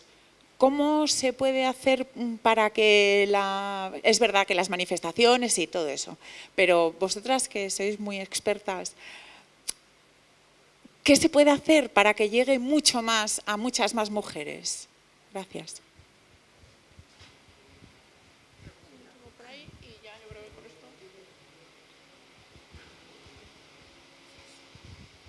Hola. Bueno, gracias a todas, me ha encantado la charla y yo quería sacar un tema que yo creo que, bueno, aparte de que algunas de las ponentes de la mesa me consta que han escrito sobre el tema y que yo creo que es un tema que a todas las mujeres nos atraviesa de una manera o de la otra, por acción, por omisión, y es el tema de la maternidad, que yo creo que es un tema que también está en disputa tanto dentro del movimiento feminista como fuera y que, como digo, creo que nos atraviesa a todas y es un tema en el que conviene también que intentemos ponernos de acuerdo, intentemos discutir sobre el tema porque creo que hay diferentes posturas y que en el fondo tenemos que encontrar o construir esos consensos que antes decía Clara, que está con su bebé, que es una preciosidad. Y también en relación con la maternidad, hablar también de la infertilidad, porque como también ha dicho Clara, el capitalismo es literalmente incompatible con la vida y nos ha, digamos, pillado una ola de capitalismo salvaje. Y cómo en un cambio generacional, ¿no?, ha producido, en cierto modo, que haya un problema de infertilidad. Y yo creo que se habla poco del tema y atraviesa a muchas mujeres. Es un tema bastante grave y a discutir. Gracias.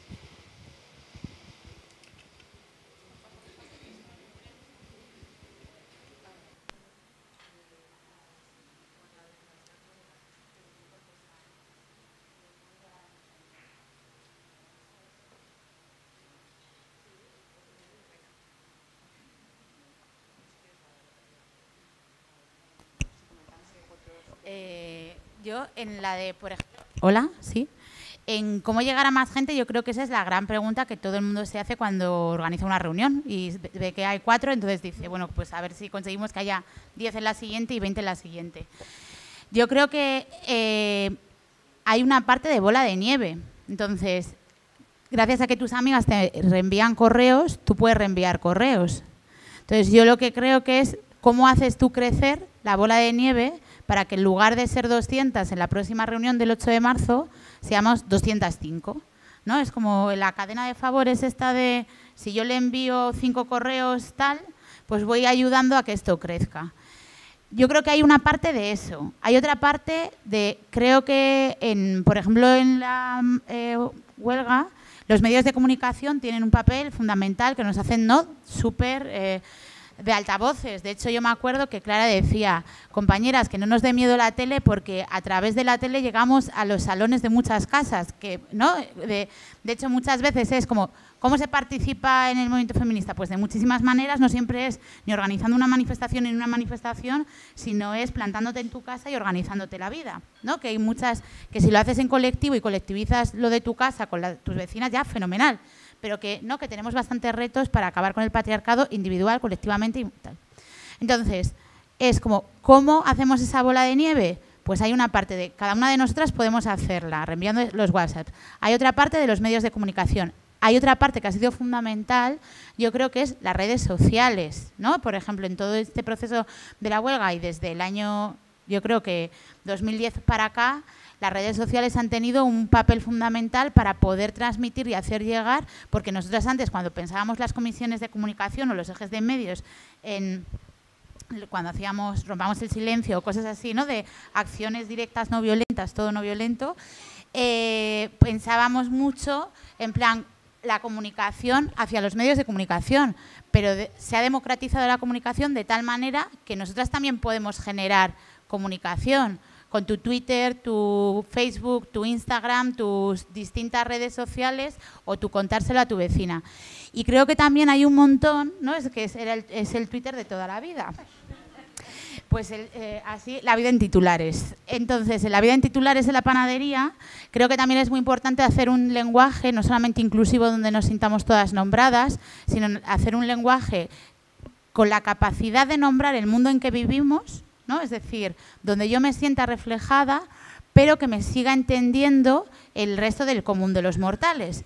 Porque yo siempre, una de las cosas que sucede, y que yo veo muchas en el feminismo, es las feministas el lenguaje nos ha importado mucho porque nos va la vida en ello, y entonces inventamos la palabra patriarcado para denominar todo esto, pero no, cansadas de sentir las opresiones, decimos, ¡ay, el heteropatriarcado! Y luego dijimos, ¡ay, el cisheteropatriarcado! Y luego empezó el cisheteropatriarcado capitalista y racista.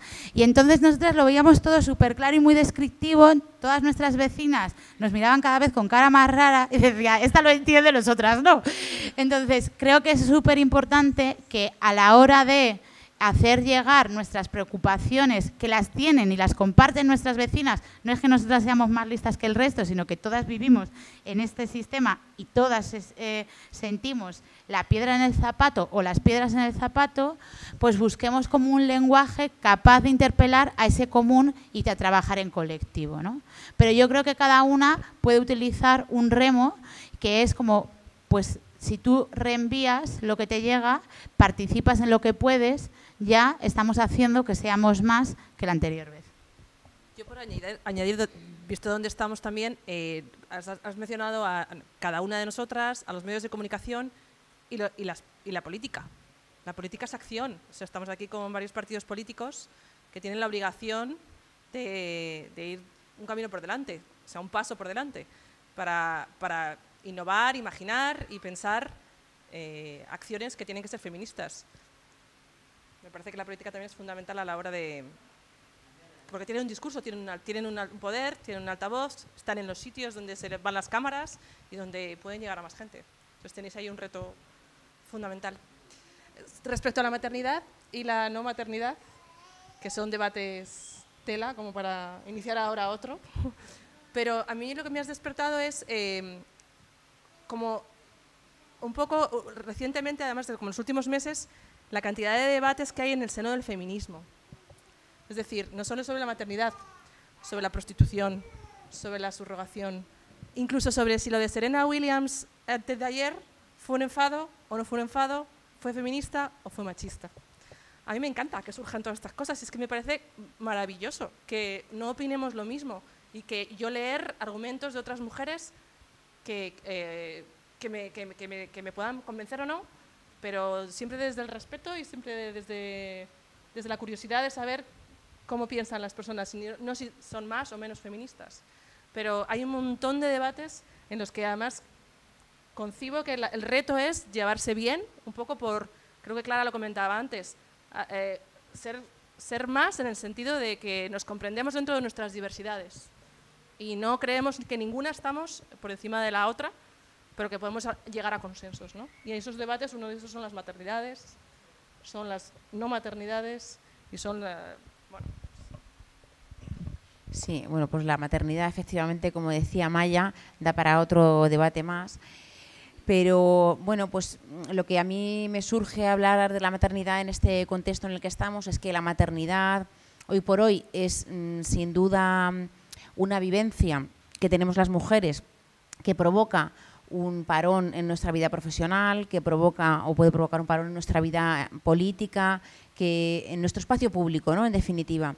Y que aunque las cosas están cambiando, porque España ha cambiado y la maternidad también ha cambiado, en la participación de los hombres en la maternidad, en la paternidad, vamos en este caso, está siendo diferente a otras épocas, pero sin duda es algo que nos atraviesa fundamentalmente a las mujeres, ¿no? Y las exigencias que recibimos socialmente por realizar un determinado papel como madres, pues no lo reciben los hombres, ¿no? Bueno, yo podría contar miles de anécdotas en las que, pues como soy mujer y soy madre, pues cuando voy a un mitin o cuando o salgo tarde de un pleno o cuando... Y los niños, oye, yo no veo que a mis compañeros chicos les pregunten dónde han dejado los hijos, ¿no? O sea que... por ejemplo, ¿no? Es una cosa insignificante, pero que es sin duda un ejemplo de que nosotras tenemos un papel diferente en cuanto a la crianza, ¿no? Y esto, bueno, pues es sin duda una desventaja. Hoy por hoy es una desventaja en cuanto al espacio público, en cuanto a nuestro acceso al espacio público.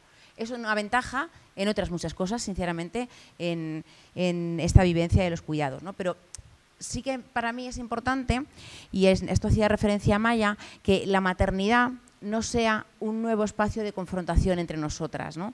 Que la maternidad o la no maternidad, porque también la exigencia de ser madre en nuestra sociedad es vas a tener hijos, y esta pregunta no solamente en una entrevista de trabajo, sino en cualquier cena familiar, es una presión que también reciben muchas mujeres, ¿no? Y la maternidad no es obligatoria, y la maternidad de determinada manera no es obligatoria, y dar el pecho no es obligatorio, pero es que si me da la gana dar el pecho, no soy una criminal, ¿no? Entonces, la maternidad no puede ser un elemento de confrontación entre nosotras, y ese consenso al que hacíamos referencia antes es sin duda lo más valioso del feminismo, así que cuidémoslo, ¿no? Y que la lactancia ahora no sea un elemento para tirarnos los trastos, sino que sirva precisamente para que empecemos a llegar a consensos, la prostitución igual, bueno, pues cada uno de los debates que sin duda están surgiendo ahora mismo y que tenemos que abordar, y que los abordaremos desde luego desde ese consenso y desde esa fuerza y esa imaginación de la que hablábamos, ¿no?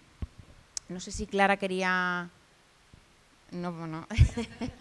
Venga, pues si os parece damos otro bloque de preguntas y ya terminamos, que son las 9. Menos 5.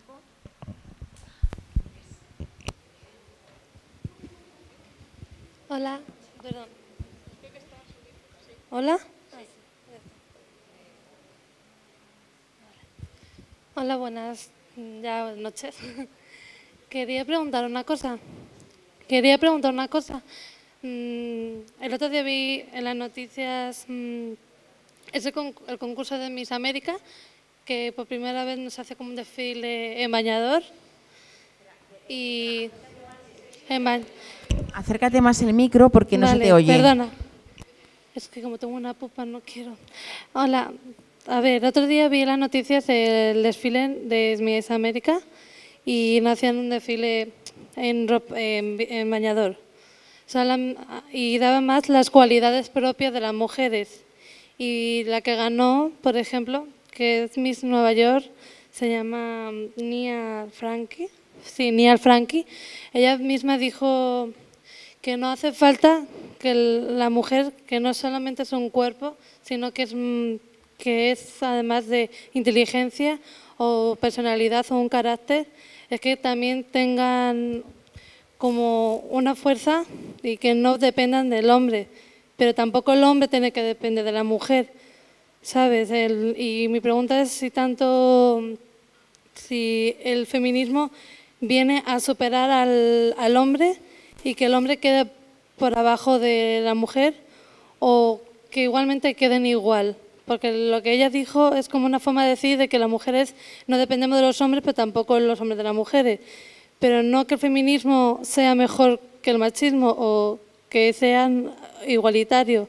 No sé exactamente cómo definirlo, pero que ya no haya un concurso en el que se vea solo el cuerpo, sino más características, porque ella es licenciada en música y es cantante de ópera, me haces ver que por lo menos haya cambiado algo, aunque haya gente que dice que también se ha cambiado por el Me Too, el problema que ha habido del acoso y todo en el mundo del cine y del arte. No sé exactamente cómo vosotros los veis. ¿Alguna otra pregunta? ¿Pregunta por aquí? ¿Allí?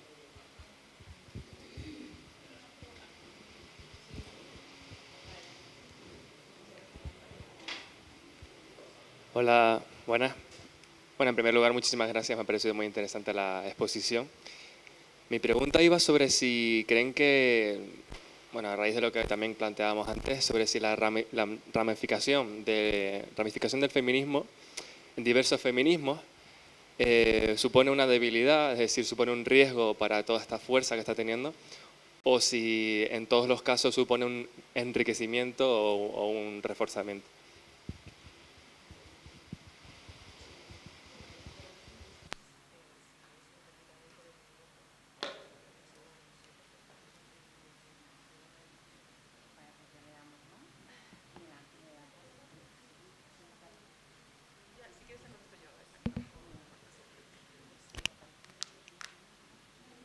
Creo que, como no sé tu nombre, voy a dirigirme a Natalie. Natalia creo que ha sacado dos temas. Sí, perdona. Creo que Natalia ha sacado dos temas. Natalia ha sacado, es que no te oigo, perdona. Dos temas interesantes. Uno, Nadia. La compañera, sí. La chica que está sentada al fondo. Ha sacado dos temas. Uno es la imagen y los concursos, y también eso es otro debate profundísimo que el feminismo tiene ya bastante hecho. Pero bueno, que también hay matices y también hay… las jóvenes son mucho más reivindicativas, por ejemplo, que las más mayores sobre el tema de qué importa si como de la sexualización de los cuerpos y de las imágenes que eran las feministas más antiguas, ¿no? Entonces hay muchos debates también ahí, pero creo que hay pocos sobre el tema de los concursos de belleza. Luego ha sacado el tema de machismo, o si el feminismo está por encima o el machismo está por encima. Ese es el segundo debate. Y fíjate que la RAE es machista y que los diccionarios muchos son machistas, pero ahí está clarísimo, es que buscar la definición propia de feminismo nos saca de dudas a cualquiera. Es que es San Google, que le digo yo, si buscas qué es feminismo te va a decir que no es ni lo contrario de machismo, ni por encima de machismo, sino la teoría que defiende la igualdad de las personas, hombres y mujeres.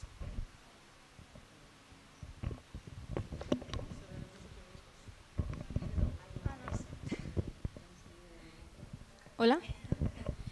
Bueno, un poco respondiendo sobre si los diversos feminismos, ¿no?, pueden ser también un obstáculo a la propia lucha, ¿no?, feminista. Yo creo que no, siempre y cuando pues tengamos claro cuál es el objetivo del feminismo, ¿no?, la lucha por la igualdad, la lucha contra el patriarcado y contra el capitalismo, y yo creo que, al contrario de lo que pueda parecer, la diversidad de visiones y la diversidad enriquece al propio feminismo, porque ser capaces de entender que la lucha de la población migrante, que la lucha de LGTBI, la lucha de las personas con diversidad funcional, la lucha de las trabajadoras, como decía antes, de las Kellys o de las trabajadoras domésticas, etcétera, parten de una misma matriz de dominación que tiene que ver con la clase, con la raza y con el género. Yo creo que estamos en condiciones de superar cualquier tipo de discrepancia que podamos tener o de diferencia, y que el objetivo común nos une más de lo que nos diferencia. Y yo creo que en España, a pesar de que, como decía antes, hubo ese debate de si el movimiento antirracista tenía que formar parte o no, en la respuesta global de toda la lucha feminista a nivel internacional, yo creo que ha superado eso, viendo efectivamente que solo seremos capaces de acabar con el patriarcado si conseguimos alcanzar el objetivo de un feminismo que represente al 99% y que pelee por la igualdad de todas, independientemente de cualquier condición y de cualquier tipo de diversidad.